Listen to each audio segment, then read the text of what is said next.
A very good morning students. This is your English teacher Benu Sehrawat and I welcome you all to RKP online classes.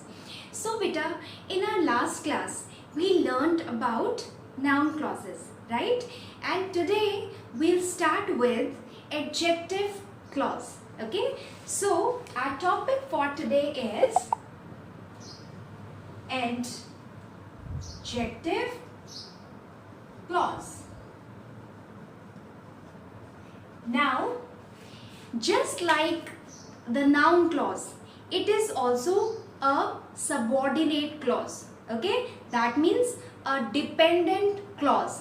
Alright, so I hope you remember, dependent clause is the one which needs help of the main clause to give complete sense. Okay, that means if we read it separately, okay, not with the main clause, if we read it separately, it will not give us complete sense.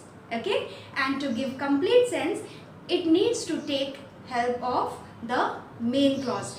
That is the reason why we call it a dependent clause. Okay, and with this clause works as an adjective in the sentence. Okay, because see, the name is adjective clause. Okay, so the whole group of words, okay, which is a clause, dependent clause, it works as an adjective in the sentence. And we all know what is an adjective. Yes, adjectives are the words which modify, okay, or give us more information about a noun or a pronoun. So is the case with adjective clause. Okay, it modifies the noun in the sentence. All right. Okay, now beta, it has one more name. Okay, adjective clause is also known as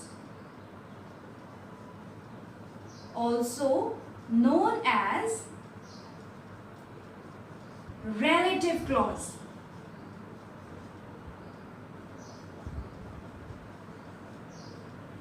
Okay, it is also known as relative clause. Now, there is a reason behind that, why it got its name as relative clause. Okay, because this clause, adjective clause, it always starts with a relative pronoun.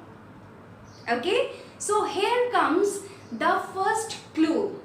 Okay, you can easily identify the clause with the help of this thing, that it starts with a relative pronoun. Okay, so we get the idea here. It always starts with the pronouns like who or which or whom or where, okay, that. Alright, so that is the reason it is called a relative clause as well. So I hope you have understood what is an adjective clause. Okay, now our next thing is that it is of two types, beta. Okay, one is defining and second one is non-defining.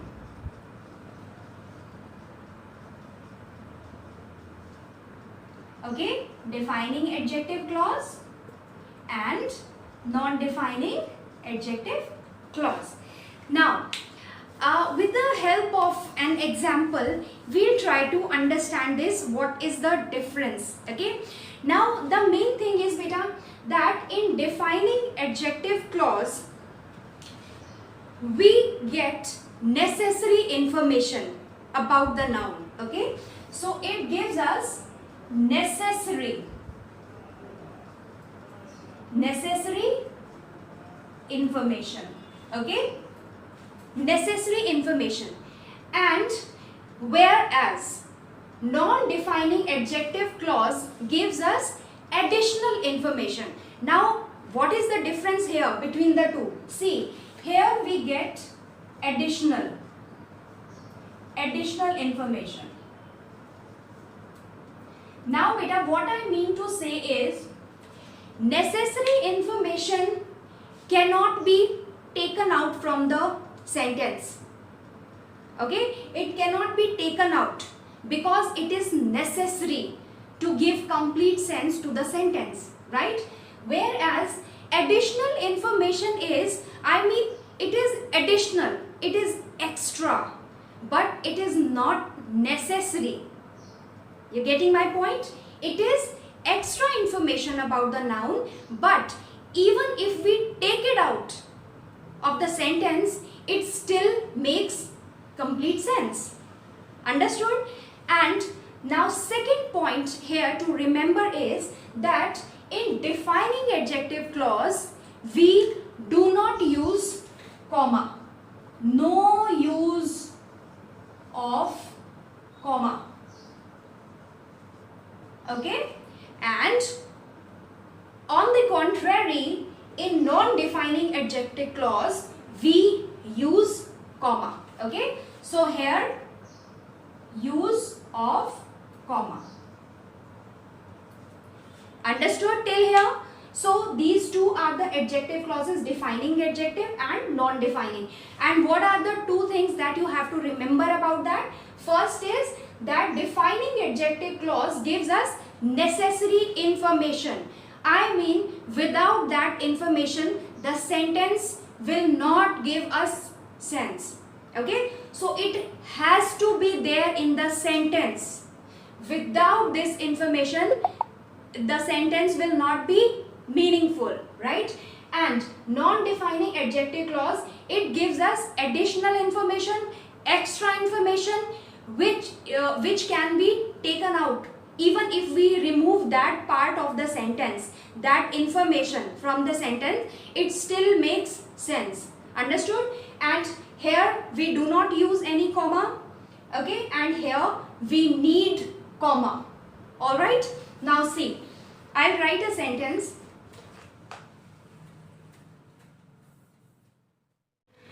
So students, I have written not only one, but I have written 5 sentences here, and we'll see how an adjective clause looks like in a sentence, and to identify the defining and non-defining adjective clauses as well.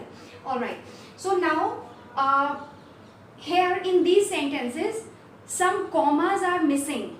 Okay, so I have purposely, I have not put the commas, because I will explain, and while explaining I'll put the commas so that you can understand the importance of those commas. Okay, alright, the first sentence is, the man who lives next door is a doctor. Okay, so which part of the sentence is working as an adjective? Can you find it out? Very good. Who lives next door? Okay, so this group of words, which is a clause, okay, it is acting as an adjective. Okay, and adjective, and what is it modifying? Very good. This is modifying, this adjective clause is modifying the man. Now, the man, which man? Who lives next door? Okay, that man is a doctor. Now beta, now see here, if we remove this information from here, who lives next door, do you think the sentence is correct? The man is a doctor? No, it is not a correct sentence to speak like this, the man is a doctor. No, that's not correct. Because see, whenever we use the man, then you should always use an adjective clause to define which man. Whenever you say the man, that means you are identifying somebody in particular. Okay, there is a particular man you are talking about. So you should always use an adjective clause after, if you are using it this way, the man, the dog, or the boy, or the house. You should always, there has to be an adjective clause after that. Otherwise, the sentence, it is weird. It doesn't look like a good sentence. Okay. So beta, this information, this clause is very important whenever we use the man. Okay, because we are identifying that man or the house. Okay, so this is called defining adjective clause. Okay, because if you see here, we cannot take this information out. It is necessary. It has to be there. Okay, the sentence cannot be, it can't be spoken without this adjective clause. Alright, so this is the reason this is called defining adjective clause. Defining adjective clause. Okay, because it is giving us necessary information. And very important thing, we do not use comma when we write defining adjective clause. Is that clear? Good. Next is Dr. Smith, who lives next door, is a retired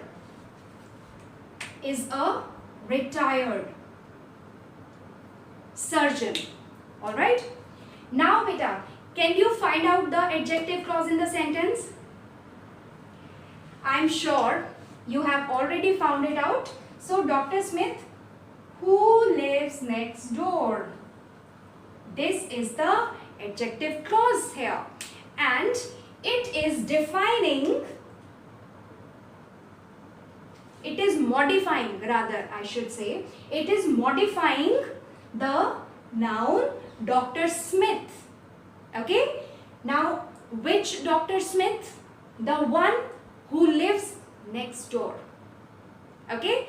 So, now beta, here you need to understand. See, Dr. Smith, if we remove this part of the sentence, okay, just suppose we have removed this part of the sentence, it will become Dr. Smith is a retired surgeon.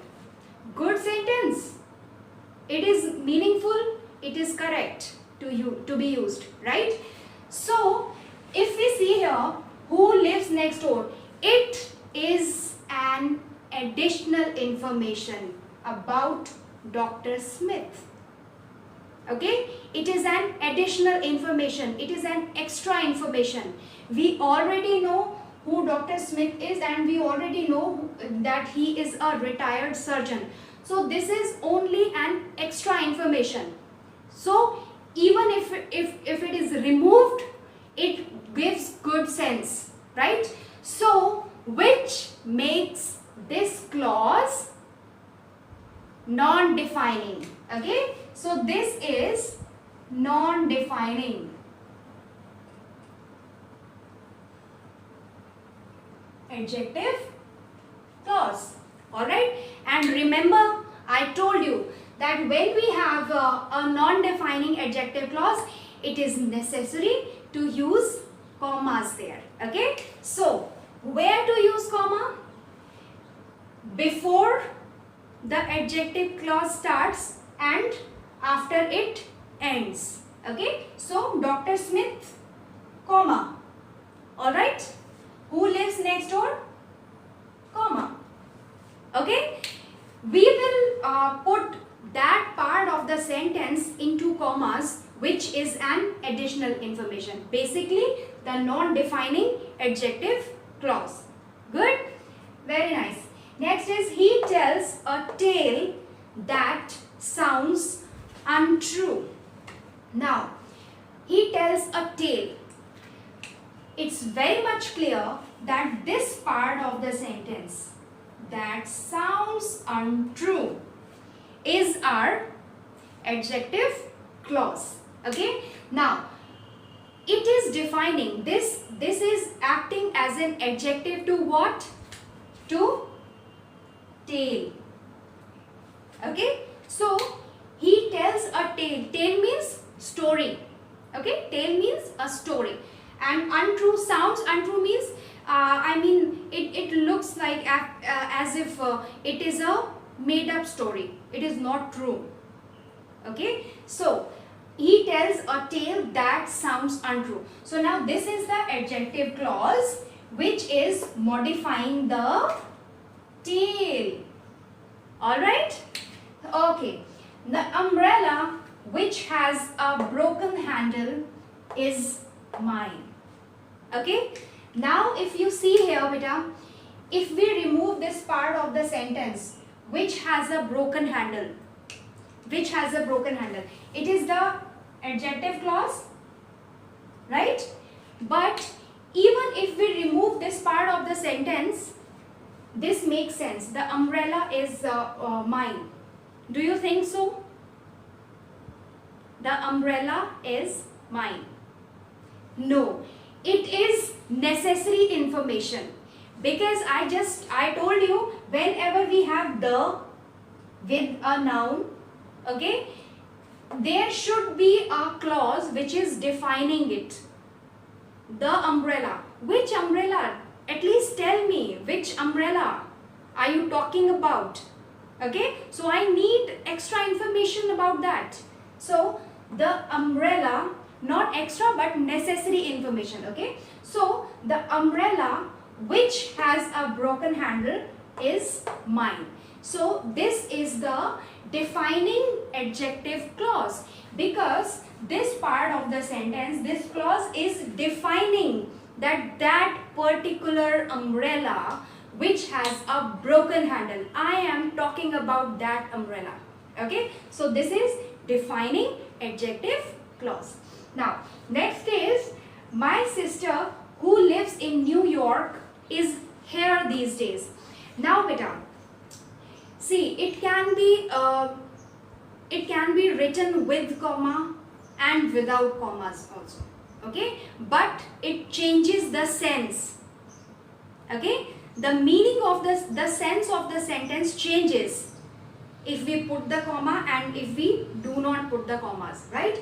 Now see, my sister who lives in New York is here these days.